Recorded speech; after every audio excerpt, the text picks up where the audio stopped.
Hi, it's Jo and today I'm going to be reviewing The Gifted Season 2 Episode 13, Tempted. I'm so sorry this isn't a reaction video. I went to start doing my sort of rambling review at the end of the reaction and I saw that my camera had glitched and had not recorded any of my reactions, so I don't have anything to show for that. But I have watched the episode, of course. I loved the episode, of course. It killed me, of course, that ending. I just, how could they end it there? I mean, for a moment, I genuinely thought Marcus had been shot multiple times, and that was horrifically stressful. It looks like I think he just got shot the once, right? But that's still not good. But we just spent the episode healing someone with glowing blood from a gunshot wound, so we can totally do it again next episode, it's fine. Although, did he go then by himself? But I am jumping right into the end of the episode in this ramble, because I'm still really stressed about that. So yeah, talking about Marcos, I really like his relationship with Glow. I can't remember if she ever told us her human name, but they've got a really good bond, and I like that she's kind of a good standing board for him, a good friend for him to have. And if Lorna wasn't around, I would really like them together. But I think, you know, his heart is elsewhere, and Glow deserves someone whose heart is not elsewhere. And I like that they were able to save her. I was genuinely quite worried for her at some points in the episode. As it went on, I felt more confident that they would get there in time. And I think the Morlocks, I just don't see it being something long term. It's a good idea in a sense, like if you want to be safe, it's a really good idea to be separate. I don't see how it's going to last forever, and I think even the supply run showed that. I know that to an extent the Underground had to do supply runs and things too. I know that it's kind of any time you're hiding people you're going to have to go and get food, but especially where they branded themselves and everything, they can't even pop into the local supermarket to grab some supplies. Like, they will be spotted and say, why have you got an M brand on your face? That's really weird. So I think you can only really survive being a mutant separatist group if you can also become self-sustaining, if you can have, I don't know, a farm or something where you can grow your own food, produce everything you need so that you don't actually have to go outside. So that, and I guess that's kind of like why the Inner Circle claim they want a separatist state, although by destroying the American government, they're clearly just, that's another thing to come to. So I like that Erg saw sense. I like that he saw that, you know, you can trust some humans in the same way that, obviously in that case it was a human who betrayed them, it was a human who made a deal with Sentinel Services to save herself, and she claimed him, the person she loved. But you could easily have a mutant being caught by Sentinel Services and being told, well, you and your family go free if you give us everyone else. I mean, Reed made that deal, he didn't change his mind, but Reed made that exact same deal last season, and I know he was a human at the time, but he's a mutant. I mean, it's human nature, it's mutant, like, people, there are so many people who, when put in that situation, would choose themselves over someone else, and that time it was a human, another time it would be a mutant. And I know that Erg is very much doesn't let his people wander the streets, so it'd be hard for them to get caught. But I don't know, I feel like I'm glad that he saw that bit of sense, that I hope Clarice is going to be a bit of a bridge to help Erg see a bit more sense. You know, he doesn't have to completely change his ideals, he doesn't have to completely decide he wants to live among people again, but to see that you can't survive by isolating yourself. Sometimes you need to accept help from others and maybe give help too. So I hope she's going to help kind of bring the two groups together, because the Underground bloody needs it. And that brings me kind of to the Underground. Those people that came, mutants that came, and then were just sort of like, oh, you haven't got anything to offer us, we're off. Obviously they won't have anything right now, but they need to help rebuild, they need your help to rebuild. They're never going to have the dream of the Underground if you just wait for everyone else to do it for you. You have to do some of the stuff. So I thought those people are useless, but it will inevitably come down to our heroes to try and save the day because they're the best.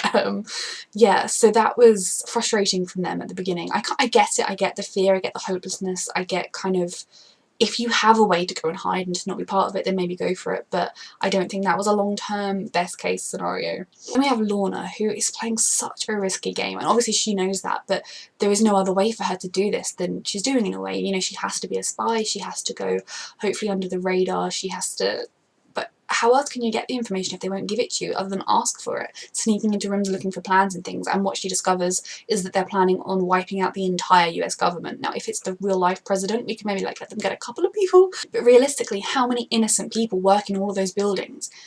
It's just disgusting as a plan. It's abhorrent. Anyone who supports them, given that their plan is to massacre thousands of innocent people, I don't understand at all. I mean, if their plan was to just peacefully protest and get a nice separate state, maybe, but it's not.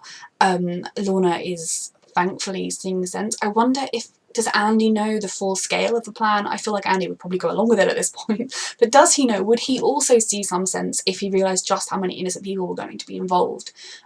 So I'm still so happy for Lorna that, you know, she's not just a follower, she does what she believes is right, and that was why she left the underground, and that's why she's now leaving the inner circle, and I think that's brilliant. Now obviously she got caught, but like I said, as much as she did some stuff that was pretty obvious, I don't really know how else she could have gone about it. The way the organisation is run is very successfully run in a way that no one knows anything other than what they need to know. And so then her plan with Marcos was a good plan, only Marcos didn't want me to take anyone with him, and I'm very stressed about this, and I presume that guy died when the car exploded. I was too busy freaking out about Marcos.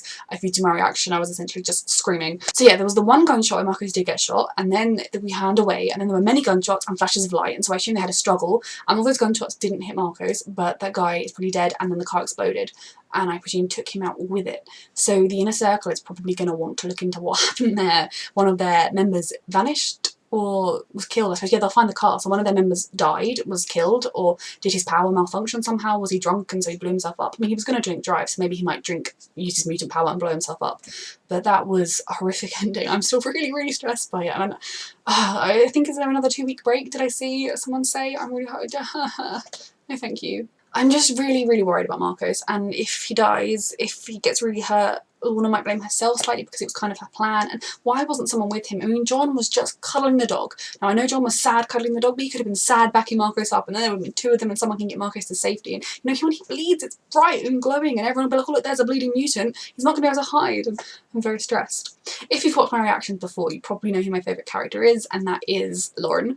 And so Laura in this episode put me through so much stress for her. I love her so much, and just everything she's going through right now is killing me. Seeing just how drained she was, how strong she'd been to keep herself awake for as long as she did, because goodness me, she must have been feeling atrocious.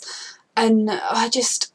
Reed let me down about this episode because he didn't take the music box and smash it in between episodes. You know, he figured out that the music box... He remembered the music box having a effect on him when he was younger. He knows it's Fenris connected. At the very least, take it and hide it someplace from Lauren. She's your daughter. You can do that. You're the parent in the situation, you know. It just... Even if the music box has likely already had its effects on her, I feel like every time she listens to it and, you know, she says she finds it soothing or whatever, it's still affecting her. So take that out of the equation and destroy it, rather than just saying to Lauren, oh, I thought you agreed to put it away. You take it from her. But he was trying, I suppose. And then obviously when Lauren did fall asleep, and then Andy was quite happy to just stand there while the frost parroted through him a load of nonsense about... I mean, it made sense, like, they were saying everything that Lauren was feeling, and I guess that is what Andy's feeling, but if it had actually been Andy speaking, then when he was all, I wish we could be together, then go home, would be my response. Then come back to us, because you're going to murder thousands of innocent people. I'm just trying to live my life and get peace for mutants and humankind. So that was really stressful, and I don't in any way blame Lauren for taking his hand, for using the power in the dream, especially because it was just in a dream. You know, no one was going to get hurt even if they had used their powers, because they were dreaming, and we've yet to see that if they could do any damage while asleep to the outside world. We know they can hurt each other, but it was everything she wanted to hear, and I think especially having kept herself awake for so long and being so worried and scared about falling asleep, she was probably in a very vulnerable position, more so than normal. And I definitely think the music box, the effect it's having on her, has put her in more of a vulnerable position to that kind of pull. Now, it's interesting the story we told about the boy on the horse saying he can hear the darkness calling to him, and by the time we get back he's dead. I'm not entirely sure what the moral of that story is. Don't listen to the call of the darkness, or I don't know, if someone says they can hear the darkness, stop and check and help them. I don't really know that, but, you know, like, it just... Fenris connection is powerful and addictive, and ever since the first time they held hands and they activated it, they've both said they felt the rush, they felt it, they enjoyed it. And Lauren has since season 1 been scared of how much she enjoyed it, because, you know, it's that kind of addictive feeling, and the level of destruction it can cause goes against everything that Lauren believes in, everything that Lauren is. So that's why I hope that ultimately she is strong enough to fight against it, even if she ends up succumbing to it for a little while, that she can pull through. Now, if the Andreas von Strucker, great-grandfather of Lauren, wrote in that letter that there is a light side and a dark side to Fenris, then maybe the Fenris power doesn't have to just be destructive. Maybe there is some way they could use it to do good things, I don't know. Or maybe if the original von Struckers were terrible people, Lauren is a good person, and underneath it all, I suppose Andy is too, even though he's not been showing it recently. Maybe they can be better, maybe they can resist it a bit more, not use it for as evil purposes as their great-grandparents did, and maybe the light can win with these two. Maybe Lauren can be strong enough and pull Andy back from the darkness. I'd like to see that happen. So obviously when Lauren Andy asked her to meet him, I was very glad that she said no.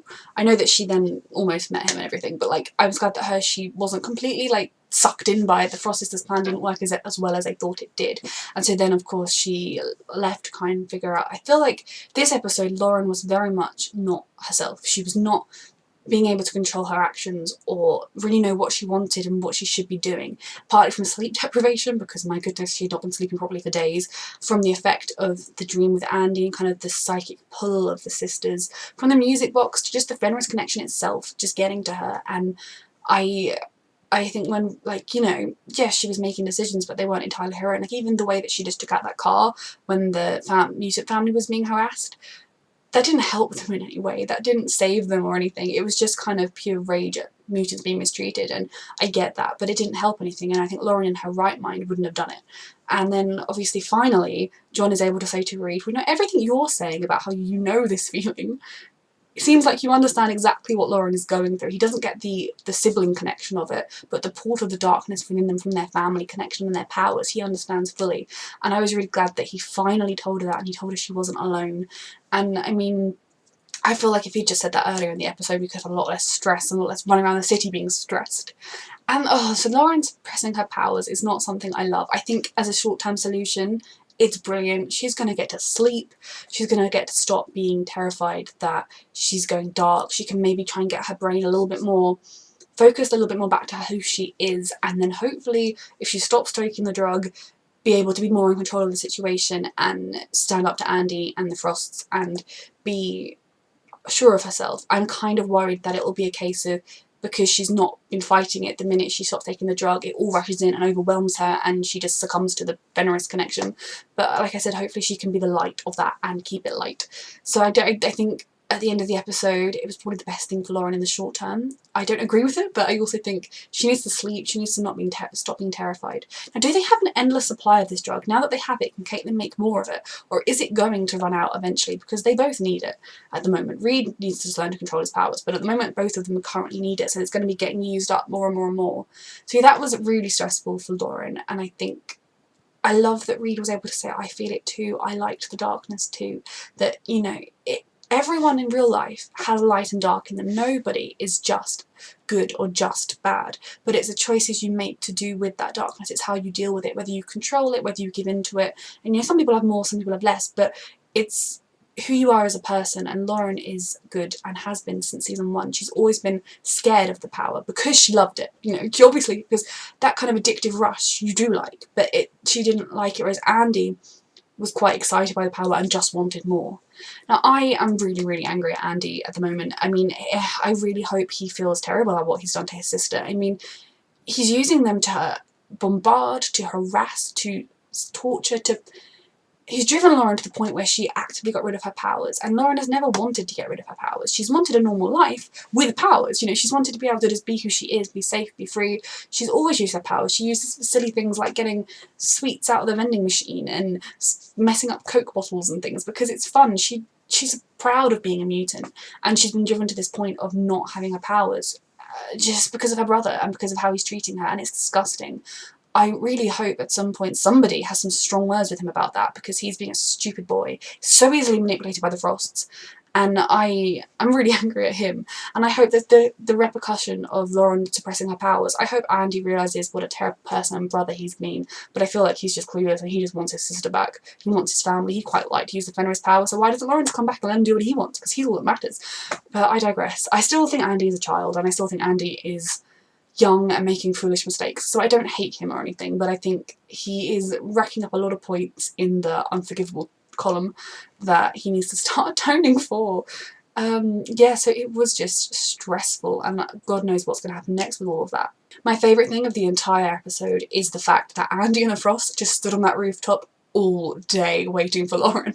I don't even know how many hours they were up there for. Was it cold? Did they stop to go to, did they take turns having bathroom breaks? Did they buy food? They were just stood there all day waiting for Lauren, and then she didn't come, which is just fantastic. I'm very stressed because obviously they had the thing last episode where they said that, you know, Lauren is like the three of you are either with me or against me, so Lauren is either going to join them or she's too much of a threat and needs to be taken care of.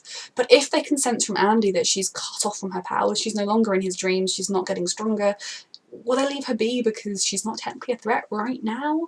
Or are they going to go after them? I'm very stressed about everything, and we've only got, I think, 3 episodes left in the season, so we're definitely ramping up to stress, and this show had better get renewed because it is my favourite show on right now. So yeah, that was a brilliant episode. It was emotionally destroying. It was stressful. I don't know even how much I did react to a lot of it because I was just kind of there, like, just dying inside for Lauren. And then like I said, I really hope Clarice can be a bridge between the Morlocks in the underground and the Morlocks in the world. I hope that Lorna is successful in getting information and doesn't get caught or doesn't get hurt or gets out and is able to just take down the Blimmin in a circle, and then maybe the underground can take all its assets. I hope Andy realises that he's being the worst brother ever, he's being just a terrible person, and that he feels bad about how he's treated Lauren, and I hope Lauren is okay with suppressing her powers and that it doesn't have a bad effect in the future. And most importantly, Marcus had better be okay. I'm really stressed about that ending. I'm still kind of shaky from it because I had this horrible feeling the moment he was in the car. I was going, Marcus, no, Marcus, he's not safe, why are you on your own? That guy's like a psychopath.